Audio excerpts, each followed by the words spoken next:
إن الله وملائكته يصلون على النبي يا أيها الذين آمنوا صلوا عليه وسلموا تسليما. درود پاک پڑھیں. الصلاة والسلام عليك يا سيدي يا رسول الله وعلى آلك وأصحابك يا سيدي يا رسول الله. الصلاة والسلام عليك يا سيدي يا رسول الله وعلى آلك وأصحابك يا حبيب الله.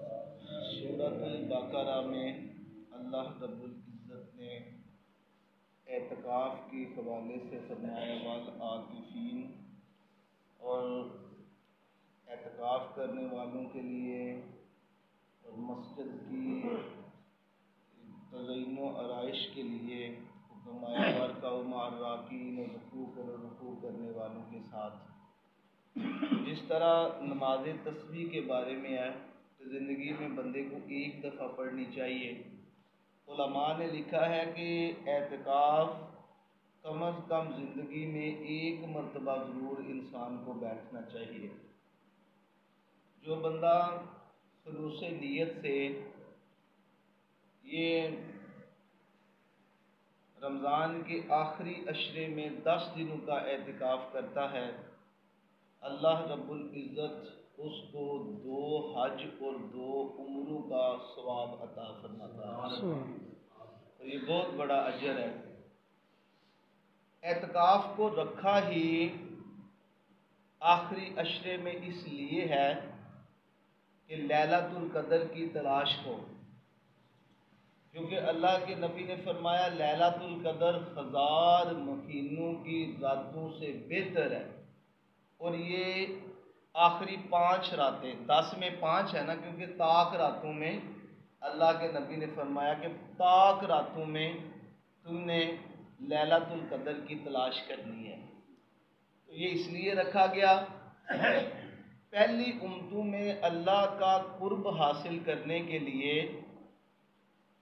لوگ کیا کرتے، اپنے گھر کو غیر آباد کرتے، اپنے بیوی کو بچوں کو چھوڑتے، کاروبار چھوڑتے، جنگل میں چلے جاتے اور جنگل میں یکسو ہو کر صرف اللہ کی عبادت اس غرض سے کرتے کہ ہمیں اللہ کا قرب ملے.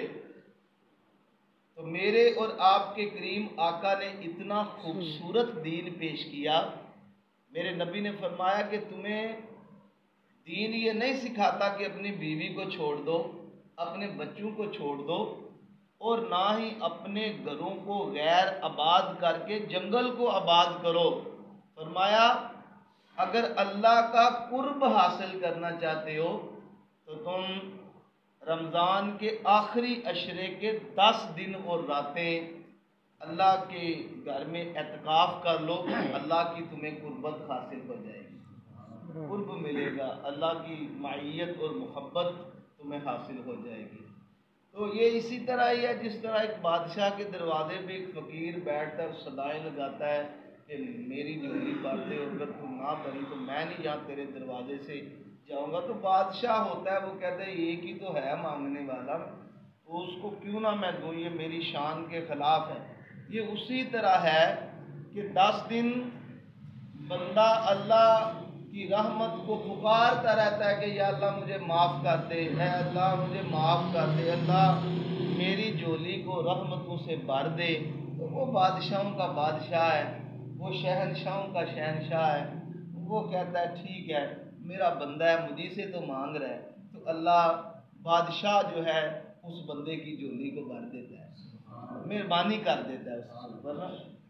تو یہ بڑی رحمتوں اور برکتوں والے یہ دن ہوتے ہیں. کوشش کرنی چاہیے زندگی میں ایک دفعہ یہ، اگر صحت ہے تندرستی ہے تو یہ بیٹھنا چاہیے. اس میں بیٹھ کے اب کرنا کیا ہے، 2-4 چیزیں میں آپ کو بتاؤں گا، اس کے بعد ختم کر دوں گا. سب سے پہلے اس میں کوشش کرنی ہے کہ قرآن پاک کی زیادہ سے زیادہ تلاوت کی جائے، کیونکہ اللہ کے نبی کا معمول تھا کہ ویسے آپ بڑے ذکر کرتے، بڑے ورد کرتے، لیکن سارے ذکر اور ورد چھوڑ کر رمضان المبارک میں جو کام کرتے وہ سارے کا سارا جو ہے وہ قرآن پڑھتے رہتے، سارا دن رات پڑھتے رہتے. یہ اللہ کے نبی کا معمول تھا، قرآن سے محبت تھی۔ اچھا، ایک جتنا ضروری ہے قرآن پڑھنا، کیونکہ اللہ کے نبی نے پڑھا رمضان میں پڑھا، اتنا ہی ضروری ہے کہ قرآن کو صحیح ادائیگی کے ساتھ پڑھنا۔ جتنا ضروری اس کو پڑھنا ہے، اتنا ضروری اس سے ہے کہ اس کو صحیح تلفظ کے ساتھ اس کی ادائیگی، اس کے الفاظ کی کرنی۔ اور پھر ایک قرآن کو پڑھنا، پھر اس کی ادائیگی صحیح کرنی، اور اس سے زیادہ ضروری ہے کہ پھر جو پڑھا ہے اس کو سمجھ کے پڑھنا کہ اللہ قرآن کے اندر کیا رہا ہے۔ یہ ہماری ذمہ داری ہے۔ قرآن کے جو حقوق ہیں ان میں سے یہ بھی ہے کہ اس قرآن کو پڑھنے کے بعد اس کے اوپر اس کو سمجھنا، اور سمجھ کر اس کے اوپر پھر عمل کرنا۔ ایک تو یہ کام ہم نے کرنا ہے، کوشش کرنی ہے کہ تھوڑا 10 دنوں میں جہاں بھی اعتکاف ہم کرتے ہیں اپنے قرآن کی ادائیگی ٹھیک کرنی ہے۔ ہم نے پتہ وقت دنیا کے کاموں میں بندہ لگا رہتا ہے، تو قرآن پڑھنا کم از کم ہمیں درست آنا چاہیے، صحیح آنا چاہیے۔ یہ ایک ہوگی۔ پھر دوسرے جو چیز ہم نے کرنی ہے، ہم نے اپنے نفس کا محاسبہ کرنا ہے۔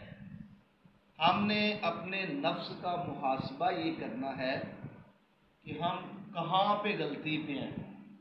زندگی بس ایسے ہی گزار رہے ہیں، دن میں کون سا روز گناہ کرتے ہیں، اور نیت کرنی ہے کہ ہم نے اب رمضان کی برکت سے، اعتکاف کی برکت سے اس گناہ کو چھوڑ دینا ہے۔ حضرت مجدد الثانی رحمۃ اللہ علیہ سے کسی نے پوچھا تھا کہ خوش نصیب بندہ کون سا ہے؟ تو آپ نے فرمایا خوش نصیب بندہ وہ ہے جسے دید قصور حاصل ہو۔ تو حضور دید قصور کس کو کہتے ہیں؟ اتنی رمز کی بات آپ نے بتا دی۔ تو آپ نے فرمایا تھا دید قصور اسے کہتے ہیں جسے اپنی غلطیوں کا پتہ چلے کہ میں یہ غلطیاں کر رہا ہوں۔ وہ ایسا بندہ ہی نہیں جس سے غلطی نہ ہو، ہر ایک سے ہے۔ تو اپنی غلطیاں اپنے سامنے آ جانا اور پھر اس کے اوپر قابو پا لینا، یہ بہت بڑی بات۔ اسے کہتے ہیں محاسبہ نفس، نفس کا محاسبہ کرنا کہ ہم نے آئندہ کن گناہوں سے بچنا ہے۔ اور اس کے بعد پھر ہم نے ایک ٹائم رکھنا ہے مراقبہ کرنے کے لیے۔ وہ مراقبہ یہ ہے کہ آنکھیں بند کر کے 2-4 چیزیں جو میں آپ کو سمجھا رہا ہوں یاد رکھنی ہے۔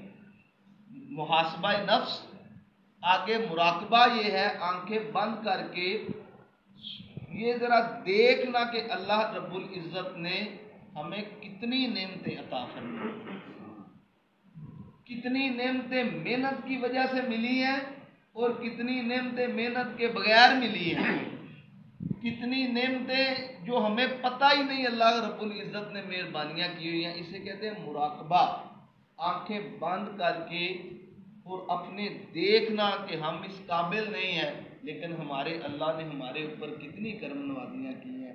اس کے اوپر شکرانے کے نفل ادا کرنا کہ اللہ تیرا شکر ہے کہ تو نے صحت تندرستی والی زندگی عطا کی ہے، اے اللہ تیرا شکر ہے ہمیں اعتکاف کی توفیق عطا کی ہے، اللہ تیرا شکر ہے کہ تو سجدوں کی توفیق عطا فرماتا ہے۔ یہ مراقبہ اسے کہتے ہیں۔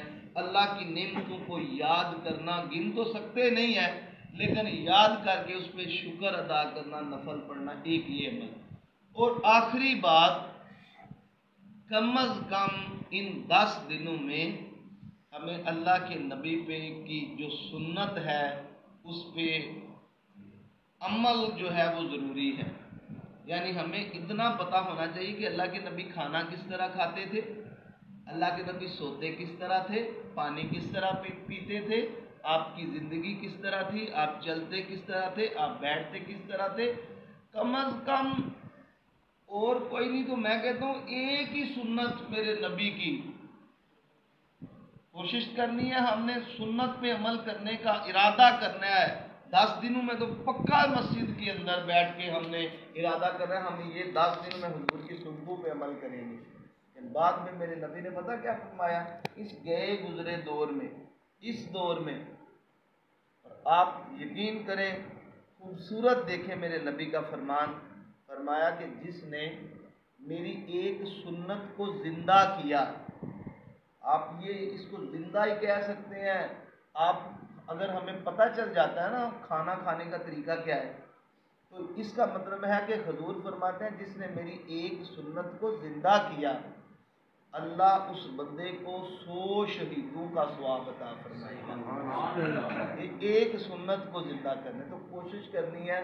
میں رپیٹ کرتا ہوں چیزیں، قرآن پاک کو پڑھنا، اس کی ادائیگی ٹھیک صحیح کرنی، اور پھر اس کو سمجھنا کہ اللہ کیا فرما رہا ہے، ایک چیز ہوگی۔ دوسری، محاسبہ نفس، ہم کن غلطیوں اور گناہوں میں مبتلا ہے اور ان سے چھٹکارا کس طرح حاصل کرنا ہے۔ اور تیسری چیز میں نے آپ کو بتائی ہے مراقبہ، کہ ہم نے اللہ کی نعمتوں کو یاد کرنا ہے کہ اے اللہ تو نے ہم گناہ گاروں کو کیا مہربانیاں عطا فرمائی ہیں، تیری توفیق خاص سے یہ سب کچھ ملا ہے۔ اور چوتھی چیز، اللہ کے نبی کی سنت پر عمل کرنے کی ہم نے کوشش کرنی ہے، ویسے بھی کرنی چاہیے لیکن یہ ایک 10 دنوں کی مشق ہوتی ہے۔ اللہ رب العزت ہم سب کو توفیق بھی دے اور اس پہ عمل کرنے کی توفیق عطا فرمائے۔ وما علینا الا البلاغ۔